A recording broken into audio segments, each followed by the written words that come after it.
जिस अयोध्या को लेकर बीजेपी ने 1989 से पूरे देश में सियासत की, उस अयोध्या में बीजेपी 50,000 वोट से लोकसभा चुनाव हार गई। तो भगवान जी साक्षी हैं, मैं तो भाजपाई हूँ।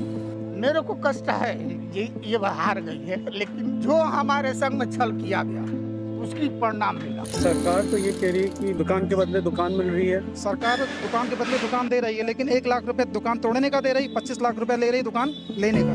दुकानदार को ना के बराबर मुआवजा देकर उसको हटा दो, उसका रोजगार छिन जाए। उसके पीछे 5 लोग हैं, किसी के परिवार में 8 लोग हैं, वो सब लोग रोटी के लिए तरस रहे हैं। राम मंदिर बनवाया, 32,000 करोड़ की स्कीम्स लाए, फिर क्या वजह थी कि उसके बाद भी नहीं जीत पाए? मंदिर का कोई मामला नहीं रह गया, मंदिर से कोई रोजगार तो मिलना नहीं किसी को।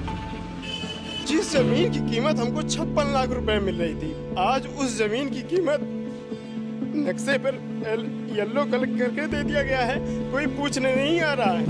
ये कोई सोच भी नहीं सकता कि जो अयोध्या में मंदिरों में फूल चढ़ रहे हैं वो अनीस जी के खेत से आ रहे हैं। वो भी हमारे लिए ये नहीं सोचते कि जो है कि मुस्लिम है, ना हम सोचते हैं कि हम मुस्लिम हैं। बीजेपी खिलाफ आज तक जी भी बोला, उसकी खैर नहीं। वो गया सीधे सीधे बड़े दरबार में अंदर, और शाम को कुटाई अच्छे से होता है। इसलिए अयोध्या वासियों ने उंगली का प्रयोग किया, और ये हनुमान भक्त जब इनके मान सम्मान स्वाभिमान की बात आएगी तो मुस्टिका का भी प्रयोग करेंगे।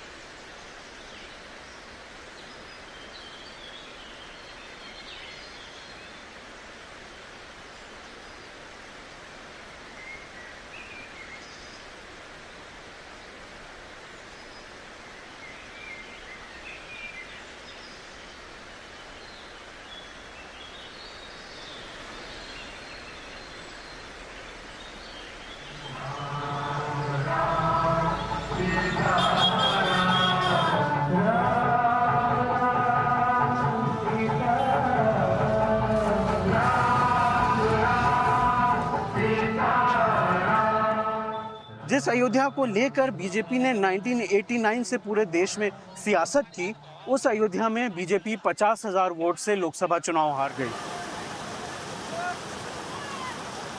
बीजेपी सिर्फ अयोध्या नहीं हारी, मगर अयोध्या डिवीजन की सुल्तानपुर, बाराबंकी, अमेठी और अंबेडकर नगर जैसी सीट्स भी हार गई। आज हम अयोध्या आए हैं ये जानने कि ऐसा क्या हुआ कि बीजेपी को यहाँ हार का सामना करना पड़ा।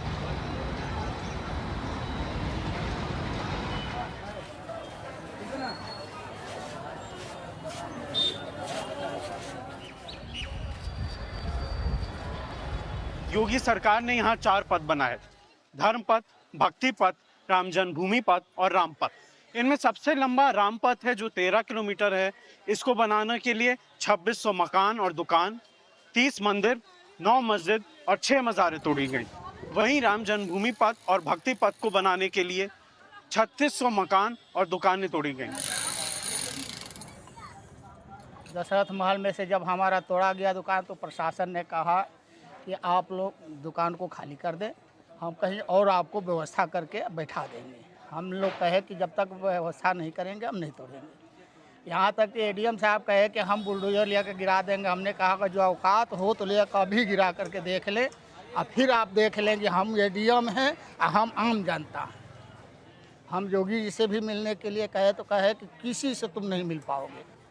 सरकार कह रही है कि वो दुकान के बदले दुकान दे रही है। कहीं भी नहीं मिली है। मेरे को 1,30,000 रुपया मिला, वो भी हमको ये कह के एडीएम ने दिया कि मैं अनुदान दे रहा हूँ, कि दुकान की मुआवजा नहीं, दुकान की मुआवजा मंदिर वाला ले लिया। हमने कहा हमने 35 बरस से यहाँ बैठा है, हमने इसकी किराया दे रहा हूँ 35 सालों से, पगड़ी भी दिया हूँ 40,000 रुपया 35 साल पहले, उसकी हमें क्या मिल रही है? मैं बनवाया भी हूँ, इसकी क्या मिल रही है? तो उन्होंने कहा कि हम इसके बारे में कुछ नहीं जानते हैं, हमको तोड़ना है। हनुमान जी भी है सामने, राम जी भी है सामने। कष्ट इतनी हो रही है कि क्या कहूँ, समझ लीजिए। 5-5 परिवार है हमारे। आज हमारे परिवार के ब्लड चढ़ रहा है। मैं इस तरह से धूप में बैठा, कोई सूचना नहीं।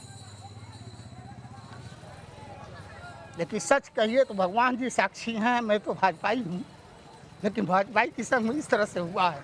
आप तो भाजपा समर्थक रहे हैं जी, इस बार भाजपा की हार की वजह आपके हिसाब से क्या लग रही है?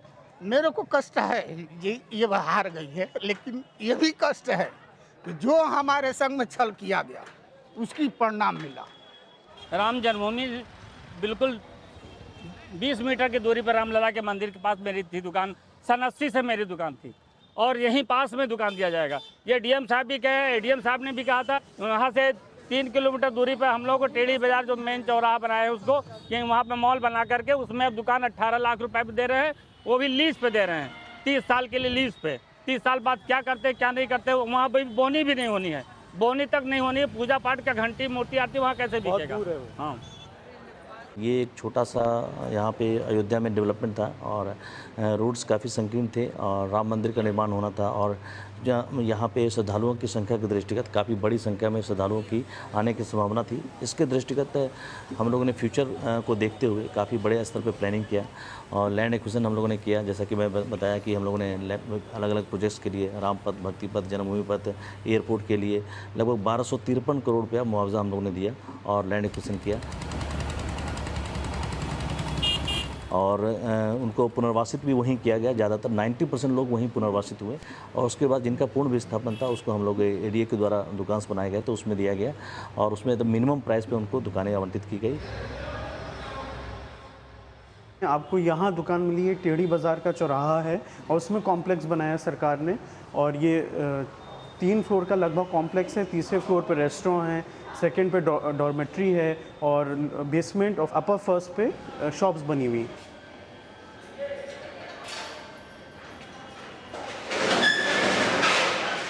जिन लोग को दुकान मिल गई, कई लोग ताला लगा दिया, जैसे आप ताला सब लगा तो दिए वो लोग आए क्यों नहीं है यहाँ भी? अब वही सब आसपास में बेच रहे हैं तो यहाँ पब्लिक नहीं कोई आ रही है तो कैसे दुकानदारी के कोई करे ना, मेरी समस्या तो ये ना। पब्लिक नहीं आ रही इसमें। हाँ, पब्लिक अब यहाँ आवे तो भाई अब दर्शन करके पब्लिक मंदिर के पास से खरीदारी करती है ना, इतनी दूरी कौन आएगा? यहाँ में तो समझ में यहाँ बिजनेस को चेंज करना पड़ेगा। जब विकास अयोध्या में हुआ बहुत अच्छे से हुआ, लेकिन इतना अच्छे से नहीं करने की ज़रूरत है कि दुकानदार को ना के बराबर मुआवजा देकर उसको हटा दो, उसका रोज़गार छिन जाए। उसके पीछे 5 लोग हैं, किसी के परिवार में 8 लोग हैं, वो सब लोग रोटी के लिए तरस रहे हैं। आप एक बिस्सा ज़मीन लेने चले जाए, एक बिस्सा ज़मीन शहर में कहीं ढूंढ लीजिए, जिस ज़मीन की कीमत हमको 56 लाख रुपए मिल रही थी, आज उस ज़मीन की कीमत नक्शे पर येलो कलर करके दे दिया गया है। कोई पूछने नहीं आ रहा है, परिवार कैसे चल रहा है कोई पूछने नहीं आ रहा है। 80 बिस्से मेरी ज़मीन जा रही है, मेरी पर्सनल 80 बिस्से जा रही है। अब क्या करें, हम गांव के साथ मुआवजे के लिए लड़ रहे हैं। हम लोग 1,28,000 रुपये बिस्सा दे रही है। यहीं बगल में आप देख लीजिए, ये बाउंड्री हुई है, आप चले जाइए, ये लोग 25 लाख रुपये बिस्सा लिए हैं और ऐसे में हम लोग को क्या मिल रहा है? कुछ नहीं मिल रहा है। हम लोग की जो ज़मीनें ले रहे हैं ये विकास नहीं है, ये हम लोग को यहाँ से सर हम लोग का काट के एक रावण बनाया जा रहा है। वो रावण एक व्यापारपति होगा, उद्योगपति होगा, उसके एक सर के बजाय 10 सर उसको बना दिया जाएगा। और हमसे कहते हैं आप लोग अयोध्या में शर्म करनी चाहिए, आपको राम के नाम पे वोट नहीं दिए, राम के नाम पे वोट दे दें। राम ने हमसे ये कहा था, जब हमने उनके मंदिर पे माथा टेका तो उन्होंने हमारी पीठ थपथपा के कहा, बस बेटा तुमने बहुत अच्छा किया। ये तानाशाही पर उतर आए और हम लोगों के ऊपर मुकदमा लगाए, मकान दुकान हम लोगों का सील किए, सैकड़ों बार हाउस अरेस्ट किए। तो लगातार एक प्रशासनिक उत्पीड़न हम लोगों का किए हैं। उस उत्पीड़न और अपने मकान दुकान जाने से गुस्से को हम लोग जो है इस बार भाजपा को हरा के जाहिर किए हैं।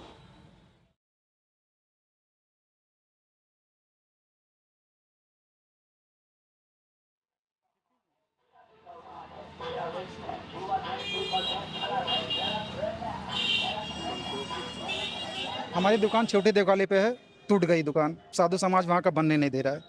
क्यों? क्योंकि कह रहा है हमको मोटा रकम चाहिए, 25 लाख 30 लाख रुपए, जो यहाँ मुआवजा में मिला मुझे 1 लाख रुपए। और इसी की वजह से मेरे पिताजी को हार्ट अटैक आया, माताजी को आया। पिताजी और माताजी को हार्ट अटैक आया? हाँ, इसी असदमे में हम उनकी तबीयत देखें कि चले उनको पैसा दें, हम कहाँ से पैसा देंगे? सरकार तो ये कह रही है कि दुकान जिनकी हटाई जाए उनको दुकान के बदले दुकान मिल रही है। सरकार दुकान के बदले दुकान दे रही है, लेकिन 1 लाख रुपए दुकान तोड़ने का दे रही, 25 लाख रुपए ले रही दुकान लेने का। तो जब चौड़ीकरण हुआ तो सरकार ने कहा था दुकान के बदले दुकान देंगे, मकान के बदले मकान देंगे। तो आपको मिला कुछ नहीं, ना मकान ना दुकान? कुछ नहीं मिला। तो मुआवजा मिला? मुआवजा मिला है 1,50,000, उससे क्या होगा? तो सरकार तो कह रही कि हम नई जगह दुकान भी दे रहे हैं, मकान भी दे रहे हैं। नहीं, कुछ नहीं, सब सरकार तो झूठ बोला, लॉलीपॉप दे दिए। तो नहीं दिया कहीं? जो पहले वादा किया था वो सब मुकर गए। देखिए 3 चीज़ें, एक ज़मीन का मुआवजा है जो उसके वैध भूस्वामी हैं उनके नाम दिया गया, एक दुकानों का मुआवजा है जो दुकानों का जो कंस्ट्रक्शन कास्ट है उसके हिसाब से दिया गया, और एक जो उत्तरजीविता के लिए RNR जो दिया जाता है वो 1 लाख रुपया पर दुकानदार को दिया गया कि 1 लाख रुपया भाई इतने बीच आपका दुकान प्रभावित है, इस कारण से अपने खर्चे बर्चे के लिए 1 लाख रुपया ये रख लीजिए। और जो दुकानें टूटी हुई हैं उन टूटी हुई दुकानों का मूल्यांकन करते हुए उसका जो मूल्य थे उसके हिसाब से दुकानदारों का पैसा, और जिनकी मान लीजिए दुकान और भूमि दोनों दुकानदार के नाम है तो उसको पूरा पैसा, और नहीं तो जिनके नाम भूमि है भूमि का जो उसके भूमि स्वामी थे उनको दिया गया। दुकान के बदले दुकान नहीं, सरकार ने तो उस समय कहा था कि आप लोगों के जो है स्थापित करने के बाद भी स्थापित किया जाए। आपको दुकान नहीं मिली? अभी तक लगभग 2 साल हो जाएगा, अभी तक जो है कि कोई सुनवाई नहीं। दुकान हम लोग की टेढ़ी बाजार में वो अलॉटमेंट हुआ है उसमें, लेकिन इतनी महंगी दुकानें हैं कि हम लोग लेने में असमर्थ हैं।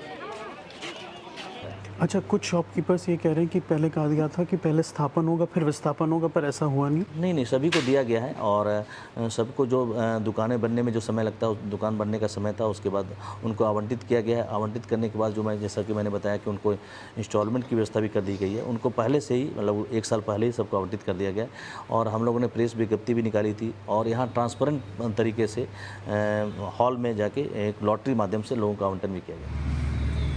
नियम है कि आप किसी को उजाड़ने के पहले उसके बसाने की व्यवस्था करिए।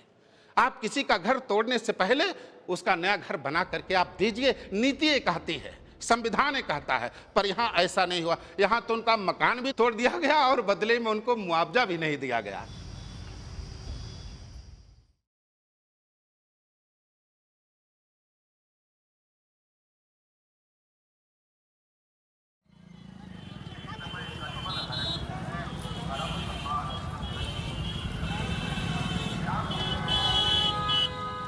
बीजेपी के खिलाफ आज तक जी भी बोला, उसकी खैर नहीं।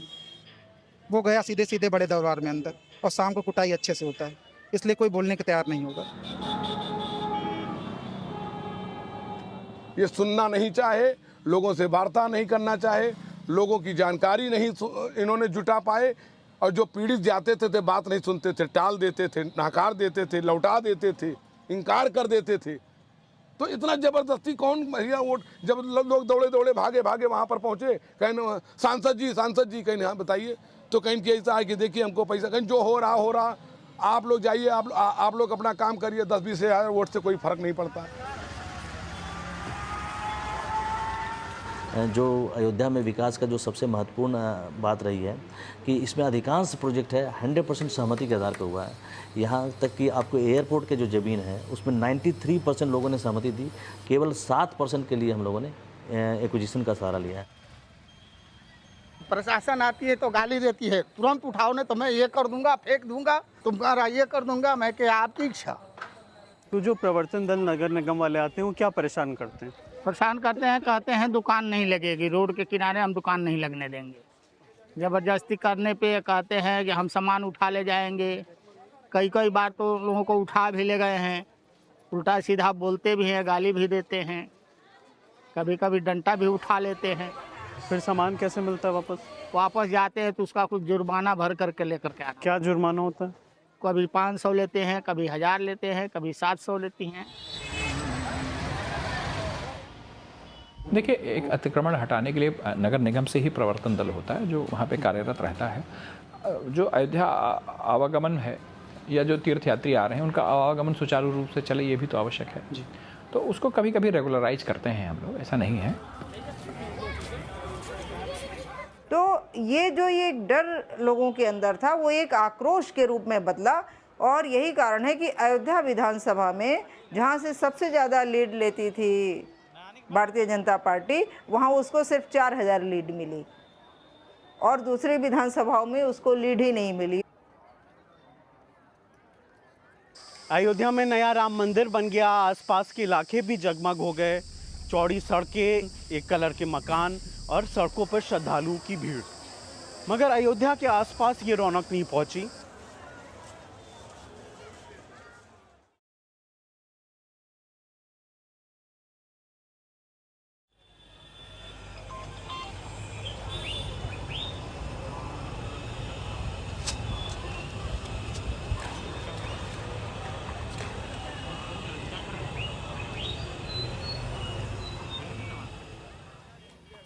फैज़ाबाद लोकसभा कॉन्स्टिट्यूंसी में अयोध्या की 5 असेंबली सीट आती हैं। अयोध्या, बीकापुर, मिल्कीपुर, रुदौली और दरियाबाद।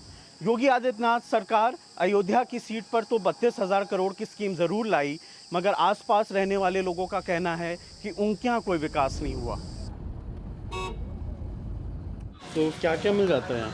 दुकान पे गुजिया है, मिठाई है, समोसा है, जलेबी है, पूड़ी है।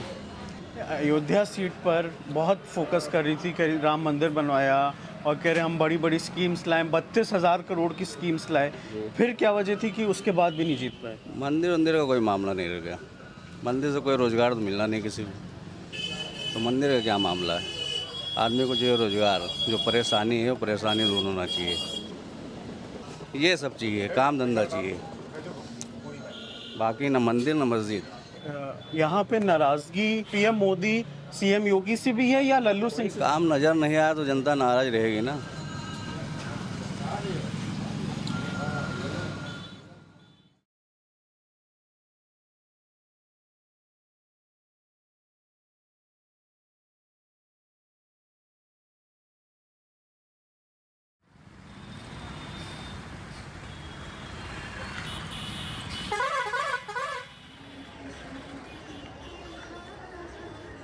हार की एक बड़ी वजह यह भी रही कि फैज़ाबाद की जनरल सीट पर अखिलेश यादव ने एससी उम्मीदवार उतारा। अवधेश प्रसाद समाजवादी पार्टी के 9 बार के एमएलए हैं, 6 बार के मंत्री हैं और समाजवादी पार्टी के फाउंडिंग मेंबर भी रहे हैं। वो ज़मीन से जुड़े नेता माने जाते हैं। आज़ादी के 77 साल के लंबे अवधि में इस तरह सामान्य सीट पर कोई रिजर्व कैंडिडेट चुनाव में उतारा नहीं गया। अखिलेश यादव का पिछड़ा दलित अल्पसंख्यक फॉर्मूला यानी पीडीए भी इस चुनाव में काफ़ी कामयाब रहा। अखिलेश यादव ने इस चुनाव में एक नई तरह की सोशल इंजीनियरिंग की। समाजवादी पार्टी यूपी की 80 में से 62 सीट्स पर चुनाव लड़ रही थी, जिसमें उसने सिर्फ 5 यादव और 4 मुस्लिम को टिकट दिया। समाजवादी पार्टी का जोर नॉन यादव, ओबीसी और दलित पर रहा, जिनको उन्होंने 25 और 15 टिकट दिए। बाबा साहब भीमराव अम्बेडकर का संविधान बदलने की बात कही जा रही थी। इसके लिए कई कई नियम बदलने होंगे, संविधान में संशोधन करना होगा और बहुत सारे काम करने। सरकार तो 272 में भी बन जाती है, लेकिन 272 की सरकार संविधान में संशोधन नहीं कर सकती। उसके लिए 2/3 बहुमत से अधिक सीट चाहिए या नया संविधान बनाना।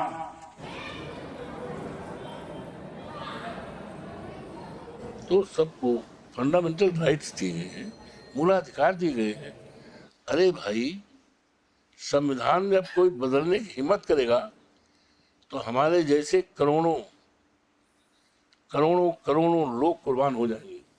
ये पहला इलेक्शन था जिसमें संविधान जमीन पे उतर आया। और संविधान का मतलब ये नहीं कि जितने लोग बात कर रहे थे संविधान की, उन्होंने संविधान भी पढ़ा होगा, लेकिन उनको लगा कि अगर संविधान नहीं रहेगा, संविधान बदल जाएगा, तो फिर हमारे हक, हमारे अधिकार, हमारा फंडामेंटल राइट, मतलब कह सकते हैं कि हमारे जो आरक्षण का है, हमें वोट देने का अधिकार, ये सारी चीज़ें प्रभावित होंगी। तो ये एक बड़ा इशू बन गया, जिसके कारण बहुत सारे वो दलित वंचित लोग जो पहले समाजवादी पार्टी को वोट नहीं करते थे, वो भी उसके साथ पूरी तौर पे जुड़ गए। जहाँ पर जाति की बात आती है, छोटे छोटे दायरे में जो है हम लोग विभाजित हो जाते हैं। उसका परिणाम होता है कि राजनीति में जो है इस प्रकार से समावेश होना जो है वह कहीं ना कहीं क्षति पहुंचाने वाला होता है, जिसका कारण रहा कि जाति हावी हुई और राष्ट्र नीति या हम कहें धर्म नीति जो है वह पराजित हुई।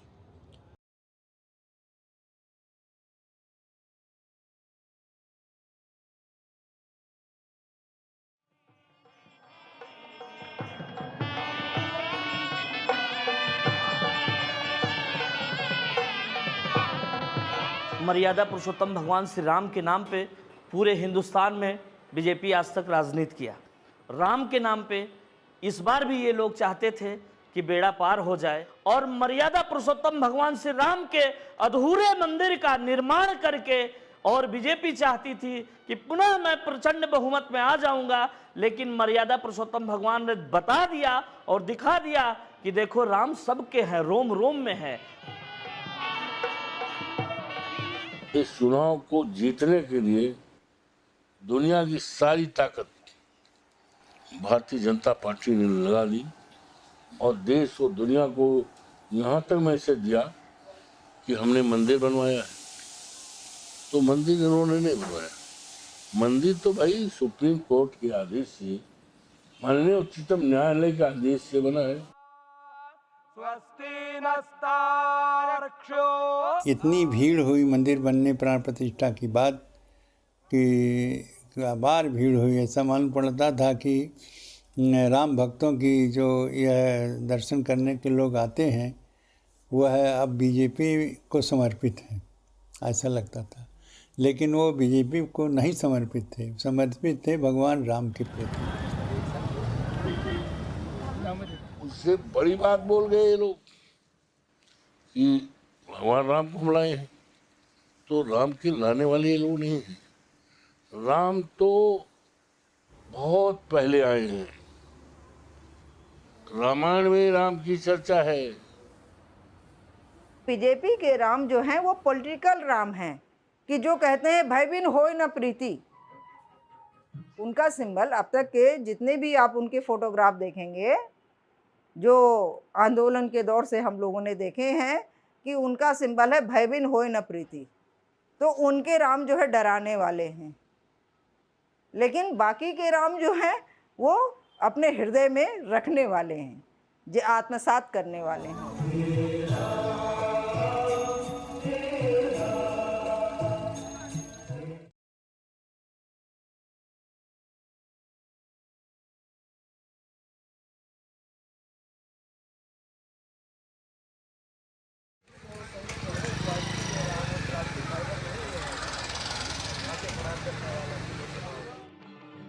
अयोध्या में राम मंदिर बन रहा है, उस राम मंदिर में दुनिया भर की सेलिब्रिटी आ रहे हैं, हर जगत के लोग आ रहे हैं, और अयोध्या वासियों के लिए प्रवेश निषेध। अयोध्या वासियों को आमंत्रित नहीं किया जा रहा है, अयोध्या वालों के लिए बैरिकेडिंग कर दिया जा रहा है। ये दूसरा कारण है। हर तीसरे दिन कोई कोई वीवीआईपी आ रहा है और उस वीवीआईपी आने से हमारी गलियों को बैरिकेड किया जाता, इस रोड को बैरिकेडिंग कर दी जाती है और पुलिस के द्वारा अत्याचार किया जाता है। और एक सबसे बड़ा कारण है अयोध्या वासियों के लिए कि अयोध्या वासी, हम संत महात्मा अयोध्या के लोग जब बाहर से आते हैं तो हमको अयोध्या में आज की डेट में प्रवेश नहीं मिलता है। हम 4 चक्का गाड़ी से अपने आश्रम नहीं आ सकते, हमको येलो जोन का पास दिखाना पड़ता है, इसका पास बनाना पड़ता है। ये भी एक सबसे बड़ी समस्या है। क्या जो अयोध्या के लोग मतदान करके 10 सालों तक इस मजबूत सरकार का निर्माण किया था, क्या उनके निर्वाचन कार्ड का कोई वैल्यू नहीं है? क्या उनके आधार कार्ड की कोई वैल्यू नहीं है? उनको उनका निर्वाचन कार्ड और आधार कार्ड देखकर उनके आश्रम में जाने नहीं देना चाहिए? जब निर्वाचन कार्ड उनका उनके आश्रम में नहीं ला सकता तो उस निर्वाचन कार्ड के द्वारा संसद में जाने से तो अयोध्यावासी रोक ही सकते हैं। इसलिए अयोध्या वासियों ने उंगली का प्रयोग किया है और ये हनुमान भक्त हैं। जब इनके मान सम्मान स्वाभिमान की बात आएगी तो मुष्टिका का भी प्रयोग करेंगे। इसलिए जो अयोध्या के तथाकथित विक्रमादित्य बनना चाह रहे हैं वो ध्यान रखें, हनुमान भक्तों ने उंगली केवल दिखाई है, पूरे देश को मिर्ची लगी है। और जिस दिन मुष्टिका उठाएंगे उस दिन यहाँ जो तथाकथित विक्रमादित्य बन रहे हैं उनको भागने का रास्ता नहीं मिलेगा। ये भी सबसे बड़ा कारण है।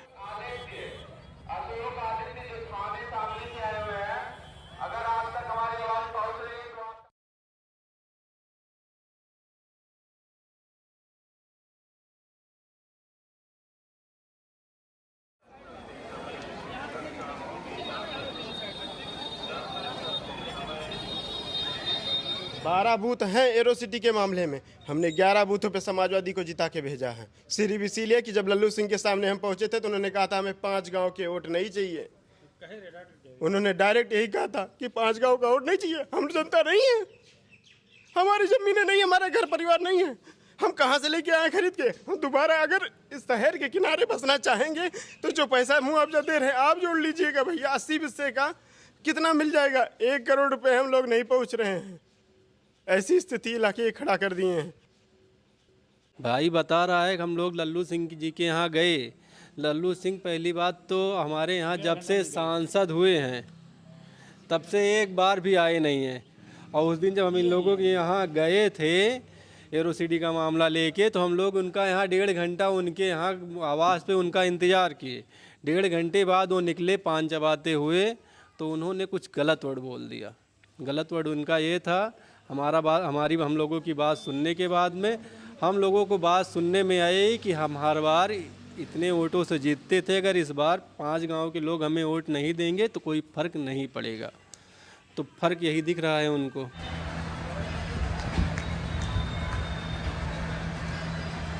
अयोध्या के लोगों का और हमारे विचार परिवार और भारतीय जनता पार्टी का जो एक रिश्ता है वो बहुत मजबूत है, आज भी मजबूत है और आगे भी रहेगा। कहीं ना कहीं उसमें कैंडिडेट एक माध्यम जरूर होता है, एक प्रतीक जरूर होता है, एक उसका एक सिंबॉलिज्म होता है उसका, लेकिन कैंडिडेट से ऊपर उठकर हर समय अयोध्या के लोगों ने भारतीय जनता पार्टी का साथ दिया। हमने लल्लू सिंह से हार की वजह जानने के लिए कई बार बात करने की कोशिश की, पर उनसे हमारी बात नहीं हो पाई। लल्लू सिंह मीडिया से इस वक्त बात नहीं कर रहे हैं। उनसे हम जानना चाह रहे थे कि क्या वजह रही कि वो अयोध्या में हारे, और भी जो उन पे आरोप लग रहे हैं उस पर भी बात करने की कोशिश की।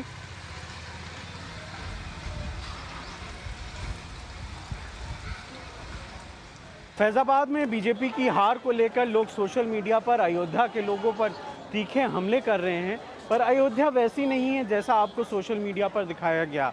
यहाँ आज भी कई ऐसे मंदिर हैं जिनके फूल मुसलमानों के खेतों से जाते हैं। यहाँ आज भी कई मुस्लिम्स ऐसे हैं जो खड़ाऊ बनाते हैं। तो ये अयोध्या में जो मंदिरों में फूल चढ़ते हैं आपके, तो वो लोग तो हिंदू होते हैं जो चढ़ाते हैं, उनकी आस्था होती है। आप इसकी खेती करते हैं तो आपको कैसा लगता है? हमको ये लगता है कि हमारा फूल जो है कहीं न कहीं अच्छी जगह जा रहा है, चाहे मज़ार पे जाए, मस्जिद में जाए, मंदिर में जाए। तो आपके जो फूल हैं वो अयोध्या के कौन कौन से मंदिर में जाते हैं? लगभग सैकड़ों मंदिर में जाते हैं। अच्छा, जैसे कुछ के नाम बताइए। जैसे लक्ष्मण किला है जी, सतगुरु सदन है, और बिहुती भवन है, हनुमत निवास है, ऐसे ऐसे मंदिर हैं। ये कोई सोच भी नहीं सकता कि जो अयोध्या में मंदिरों में फूल चढ़ रहे हैं वो अनीस जी के खेत से आ रहे हैं। ना वो भी हमारे लिए ये नहीं सोचते कि जो है कि मुस्लिम है, ना हम ही सोचते हैं कि हम मुस्लिम हैं।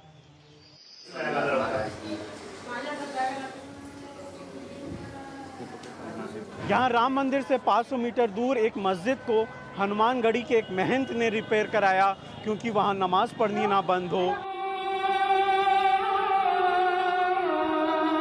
जहाँ बाबरी मस्जिद का केस लड़ने वाले हाशिम अंसारी के बेटे इकबाल अंसारी भी भगवान राम में आस्था रखते हैं। देखिए, अयोध्या में सौहार्द और हिंदू मुसलमानों के ताल्लुकात जो है पहले भी अच्छे रहे, आज भी अच्छे हैं। अयोध्या की धरती से हिंदू और मुसलमानों का सौहार्द ना कभी बिगड़ा है, ना कभी बिगड़ेगा। वालिद साहब थे और परमहंस जी थे, वो एक दूसरे से केस तो लड़ रहे थे पर साथ में ही जाते थे केस लड़ने। देखिए, जब भी तारीख पड़ती थी तो हमारे वालिद साहब रहे और महान परमहंस दास जी रहे, ये लोग एक साथ जाया करते थे। अदालत तक ये लोग साथ जाते थे, चाय पानी नाश्ता भी इन लोगों का साथ में हुआ करता था। और कोर्ट कचहरी जब ये लोग पहुंचते थे तो कभी कोई बिगाड़ नहीं रहा, कोई मतभेद नहीं रहा। इसलिए हिंदू और मुसलमान, साधु संत जो है में कोई बिगाड़ नहीं था यहाँ अयोध्या में। वो महान ज्ञानदास के नाम से ज़मीन पर, उसी ज़मीन पर मस्जिद बनी है। कभी किसी ज़माने में मुसलमानों की थी वो, लेकिन उन्होंने बेच दिया, लिख दिया, तो मालिक उसके आज की डेट में महान ज्ञानदास जी हैं। हमारी महान ज्ञानदास जी की दोस्ती बहुत पुरानी है, बचपन के हम लोग साथी हैं। वो कुश्ती लड़ते थे, हम वॉलीबॉल के खिलाड़ी थे नेशनल लेवल के। तो दोस्ती चली आ रही थी। मस्जिद का नाम शाह आलम है और वहाँ का खासियत ये है कि चारों तरफ मठ और मंदिर है, बीच में मस्जिद। इधर अजान होती है, उधर घंटा घड़ियाल कीर्तन होता है।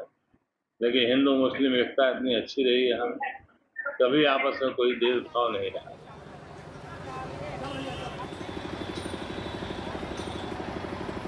राम राज्य की सबसे बड़ी परिकल्पना यही थी कि एक दूसरे से लोग प्रेम करें, लोग एक दूसरे से स्नेह करें और जो उनका निज धर्म है अपने धर्म के अनुसार वो सभी अपने जीवन का यापन करें और राष्ट्र का उत्थान करें।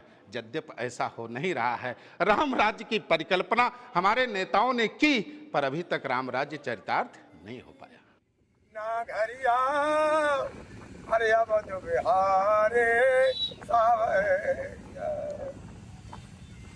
सारी अयोध्या सरजू जी के तीरे तीरे और जहाँ मेरा जय सिया रघुवीर चलो अपने नागरिया आवाज बिहारे सावरिया सारी अयोध्या सरजू जी के तीरे तीरे और जहाँ मेरा जय सिया रघुवीर।